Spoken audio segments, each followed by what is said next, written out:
News రేపటి 15 August వేడుకల నేపథ్యంలో ఢిల్లీలో హై అలర్ట్ ప్రకటించారు. ఉగ్రవాద ముప్పుపై నిఘా వర్గాలు భద్రతా బలగాలను అప్రమత్తం చేశాయి. దీంతో 20,000 మందితో 15 ఆగస్టు వేడుకలకు భద్రత కల్పిస్తున్నారు. ఎర్రకోట, ప్రభుత్వ భవనాలు, రైల్వే, మెట్రో స్టేషన్స్ తో పాటు విమానాశ్రయాల దగ్గర భద్రత పెంచారు. 1000కి పైగా సీసీ కెమెరాలు ఏర్పాటు చేశారు. పలు చోట్ల డ్రోన్లతో నిఘా ఏర్పాటు చేశారు. ఫేషియల్ రికగ్నిషన్, యాంటీ డ్రోన్ సాంకేతికతను వినియోగిస్తున్నారు. కీలక ప్రాంతాల్లో నిరంతరం వాహన తనిఖీలు చేపట్టారు.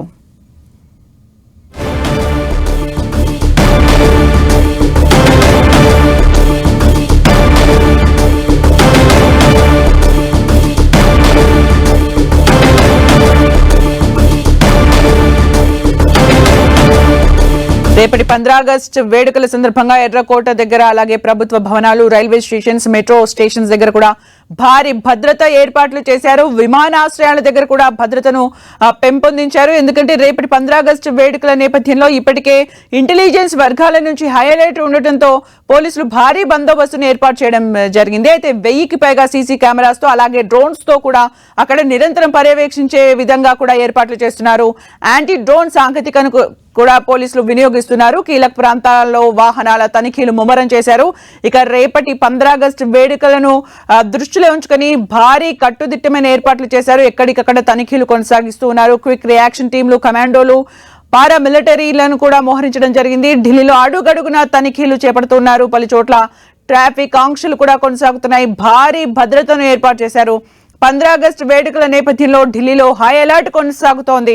ఎక్కడికక్కడ తనిఖీలు నిర్వహిస్తున్నారు. భద్రతా సంస్థలు అప్రమత్తంగా ఉండాలని ఇప్పటికే నిఘా వర్గాలు హెచ్చరించడంతో తనిఖీలు ముమ్మరం చేస్తూ ఉన్నారు. అయితే ఉగ్రవాద ముప్పుపై నిఘా వర్గాలు అప్రమత్తం చేయడంతో కట్టుదిట్టమైన ఏర్పాట్లు జరుగుతున్నాయి. ఇక పూర్తి అప్డేట్స్ మా ప్రతినిధి గోపి అందిస్తారు. గోపి, స్వాతంత్ర దినోత్సవ వేడుకల నేపథ్యంలో నిఘా వర్గాలు భద్రతా సంస్థలు ఉండాలని హెచ్చరికలు జారీ చేయడం జరిగింది. ఢిల్లీతో పాటు దేశవ్యాప్తంగా కీలక ప్రాంతాల్లో భద్రతను మరింత కట్టుదిట్టం చేయాలంటూ కూడా సూచించడం జరిగింది. అయితే ఉగ్రవాదం ముప్పు పైన నిఘా ఇప్పటికే కొంత అప్రమత్తం చేయడం జరిగింది. ఢిల్లీలో అయితే భద్రత కోసం సుమారు 15,000 నుంచి 20,000 మంది సిబ్బంది, పారామిలిటరీ సిబ్బందిని కూడా మోహరించారు. ఎటువంటి అవాంఛనీయ సంఘటన జరగకుండా వేడుకలకు వచ్చి వెళ్లేంత వరకు కూడా ఇటు వీక్షకులకు, అదేవిధంగా అతిథులకు ఎటువంటి అసౌకర్యం కలగకుండా పూర్తి స్థాయిలో భద్రతను కట్టుదిట్టం చేయడం జరిగింది. ఎర్రకోట ప్రాంతాలంతా కూడా రేపు పూర్తిగా ట్రాఫిక్ ఆంక్షలు ఉండబోతున్నాయి. అయితే ఈ ట్రాఫిక్ ఆంక్షల నేపథ్యంలో ప్రయాణికులకు కూడా కొన్ని కీలక సూచనలు కూడా చేయడం జరిగింది. ముఖ్యంగా ఎవరైనా ప్రయాణాలు చేయాలి అనుకుంటే మెట్రో ద్వారా ఇటు సెంట్రల్ ఢిల్లీ నుంచి బయటికి వెళ్ళడము, తద్వారా తమ గమ్యస్థానానికి చేరుకునే విధంగా ప్లాన్ చేసుకోవాలనేది కూడా చెప్తూ ఉన్నారు. ట్రాఫిక్ను ఎక్కడికక్కడ పూర్తిగా నిలిపివేశారు. ఈస్ట్ ఢిల్లీ నుంచి సెంట్రల్ ఢిల్లీకి వచ్చే మార్గం అంతా కూడా పూర్తిగా ఆపివేస్తారు. అక్కడ ఎవరిని కూడా అనుమతించడం కుదరదు. అదేవిధంగా ఇటు రెడ్ ఫోర్ట్ పరిసర ప్రాంతాల్లో, ఇటు ఏదైతే కాశ్మీరీ గేట్ కావచ్చు, లేదా రెడ్ ఫోర్ట్ ప్రాంతాలకు సంబంధించి కావచ్చు, ఓల్డ్ ఢిల్లీకి వెళ్ళే వారు కూడా ఈ వేడుకలు జరిగేంత వరకు కూడా తమ ప్రయాణాలను వాయిదా వేసుకోవాల్సిందిగా కూడా ఇప్పటికే అధికారులు సూచించడం జరిగింది. ఇక ఏర్పాట్లకు సంబంధించి చూస్తే కట్టుదిట్టమైన భద్రత నడుమ ఈసారి ఏదైతే 150 సంవత్సరాలు వందే మాతర గీతాన్ని పూర్తి చేసుకున్న నేపథ్యంలో వందే మాతర గీతాన్ని మొట్టమొదటిసారి రెడ్ ఫోర్ట్ పైన ఆలపించనున్నారు. దానికి సంబంధించి కూడా ఇప్పటికే ఏర్పాట్లు పూర్తి అయ్యాయి. మరోవైపు ఆర్మీ బ్యాండ్ కూడా ఈసారి వందే మాతర గీతాన్ని ఈసారి వాయించనుంది. ప్రతిసారి కూడా జనగణమనను మాత్రమే ఆర్మీ బ్యాండ్ వాయిస్తారు, కానీ ఈసారి రెడ్ ఫోర్ట్ పైన మొట్టమొదటిసారి ఈ యొక్క ఆర్మీ బ్యాండ్ వందే మాతరాన్ని ఆలపిస్తుంది. అదేవిధంగా వందే మాతర గీతానికి సంబంధించి కూడా ఇప్పటికే అక్కడ మొదటిసారి రెడ్ ఫోర్ట్లో ఆలపించేందుకు అధికారులు ఏర్పాట్లు కూడా చేయడం జరిగింది. ఇక ఎన్సీసీ, అదేవిధంగా ఇతర విద్యార్థులకు సంబంధించి కూడా ప్రత్యేక గ్యాలరీలను ఏర్పాటు చేశారు.